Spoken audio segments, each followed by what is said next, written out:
Alright guys, so in today's video I'm going to be going through the story of me vinyl wrapping my WR250 Yamaha supermoto bike. At the end of this video I'm going to do a bit of a run through of how it went, the sort of tips if you're going to do something similar. This is now a year on from, or nearly a year on from when I wrapped the bike, and it's still in good nick. I'll give a full show of all the highs and the lows of the wrap, but as a whole it's gone really well and I think it was a fun project. So the first thing I did on this bike was the headlight at the front, or the plastic of just above it. This was already a white piece of plastic, but I decided to wrap it anyway so it all had the same look, and I was extremely happy when it turned out quite well. Now I shouldn't have been so happy really, because it was already a white bit of plastic, it was flat, it's about as easy as it can get to wrap, but I thought I'd cracked it.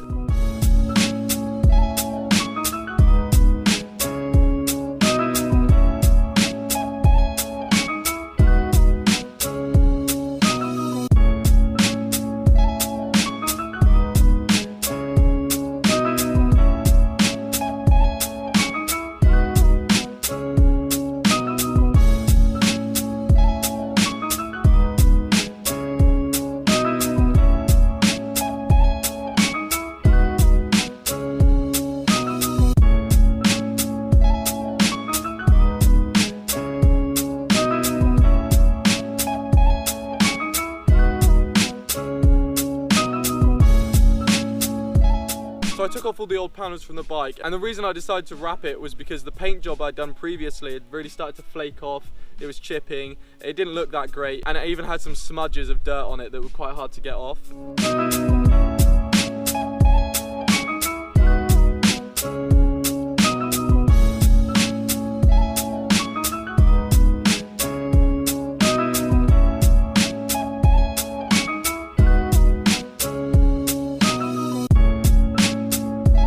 So this is where part of the issues begin.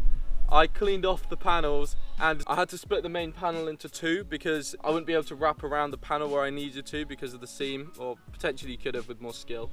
I couldn't. So I quite slowly prized it apart and got that sorted, and decided to wrap the panels with the paint still on them. This is the old white paint I'd done over the blue plastics to begin with. Also, I thought it would be a good idea to do this wrap in a pretty dirty environment. It was quite a lot of sawdust around, there was soot, there's just nothing you want in a wrapping environment. I eventually put down a cleaner bit of wood, but even then this should not be done in the area that I did it in. So what I found was, when I started to put the wrap on, was that where there was chips of paint missing, you could see the difference between the blue and the white bits, even when the wrap was on top. I thought the wrap was going to completely cover this up and you wouldn't be able to tell, naively really. I don't know if it would with a good quality wrap, because this is the cheapest wrap I could possibly find on eBay. I think all in all I spent about 20 quid, it's something ridiculous, on all of the wrap. So it's super low quality, didn't cover up any of the blemishes. So I then had the genius idea to re-spray all of the panels so they were all white, so you couldn't see any differences once the vinyl was on top.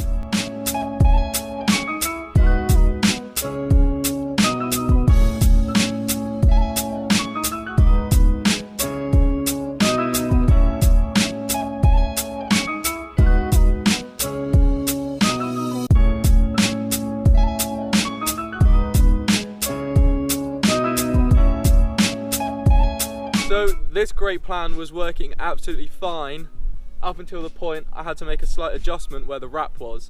So as I put the wrap down, a lot of the time you'd have to lift it back up with the heat gun, sort of work out bubbles, and there's a lot of rejigging around. That didn't work very well when there was spray paint on it. The spray paint came up with the wrap and caused loads of issues, and it was basically a complete disaster. There was no way I could resolve it. So I finally decided to do what I should have done right at the start, and that is to remove all of the paint. This is a pretty painstaking procedure, a lot of time and patience, but definitely worth doing. And if you're ever going to do a similar project, don't be stupid, don't do what I did and take any paint off, clean it thoroughly, don't be stupid. So finally we were getting somewhere. There was a bit of success, and the back panel here came out quite nicely. My general technique was to lay the whole panel on the sheet of vinyl, flip it over, and sort of start from the middle outwards and press out all the air bubbles with my thumb. Then you also normally had to sort of rejig bits of the vinyl around, and because this is cheap, it felt very thick, the vinyl, and it would require quite a lot of heat to get to a point where it would actually stretch. It had no stretch to begin with, and looking at other people's wraps when they've done it with proper vinyl, it looks like it's meant to be a lot more stretchy and a lot easier to get around the sort of curves. Any slight curve in it was quite difficult to get the vinyl to adhere to. So that was that. The back was looking good, and now onto the side panels.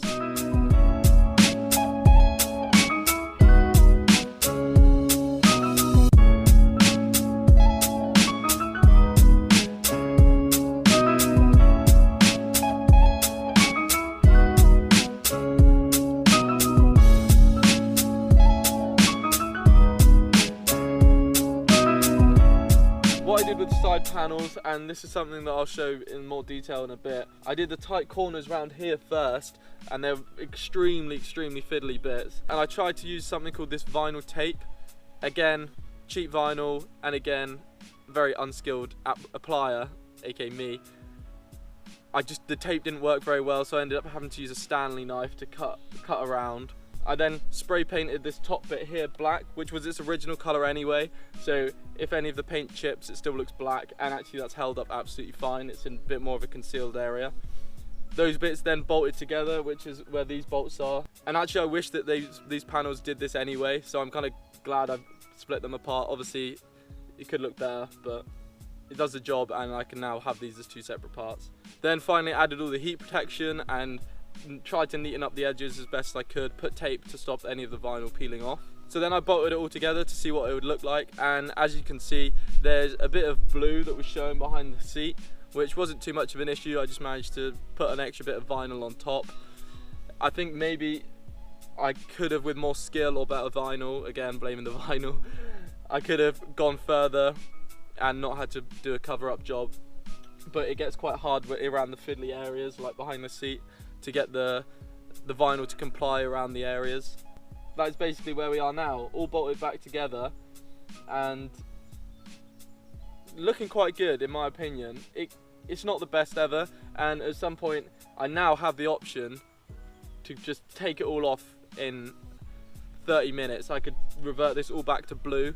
I've still got the front mudguard and front that's blue, and then put a different sticker kit on it. It leaves me, I've got loads of options, you know, I haven't permanently changed my bike. So now I guess I'll give you the full walk round and my opinions on how it's turned out and how happy I am with it. So here we go, a bit more of a close-up look. Here's the front bit.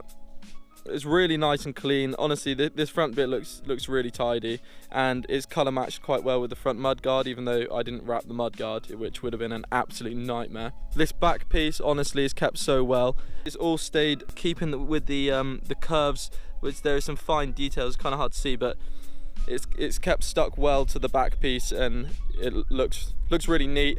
The only issue is around here where I did have to do that patch job. If you look, I mean, you can see that it's been vinyl wrapped, but I don't really care. Then you've got the side. These are so glossy still. I'll put a video up of what they look like when I first did it, and although the light's not the same now, they are still very reflective and shiny. There are some issues. This is one of the bigger issues, that it was just so tight to get around this corner here. I didn't do a very good job. In all honesty, the worst bit of the wrap, around this corner, you can see it sort of frayed a bit there, and there's quite a clear line along that bit. But if you're not looking for it, you don't really see it. Adds a bit of character to the bike, you know. But there we go. So there we go. That is my DIY vinyl wrap motorcycle. I personally think it's been a massive success. It's held up really well, and it was a really fun project. This is a year on, and it's been out in horrible weather. It's not been kept in a garage, and it's stayed pretty well stuck on. Sure, I would have stripped the paint straight away to start with, and I would have done it in a clean area, and I probably would have tackled the tight bits around the side panels slightly differently. But that's why you do these sort of things. You learn from the mistakes. It's a lot better than when it used to be spray painted, for sure. And I'm definitely going to be vinyl wrapping things in the future. Probably not whole bikes or whole cars, but definitely components. You could add some cool effects to dashboards or whatever. And I think I might get some higher quality vinyl if I did that. I think all in all, I need to double check, but I probably spent around £30, $40 on vinyl wrap. Getting a motorcycle vinyl wrap would cost you a lot more than that. Granted, a better result, but who cares? So thank you very much for watching. I hope you enjoyed my story of vinyl wrapping my motorcycle. Make sure to like the video, comment and subscribe. I'm hoping to be putting out more videos, and I'll see you in the next one.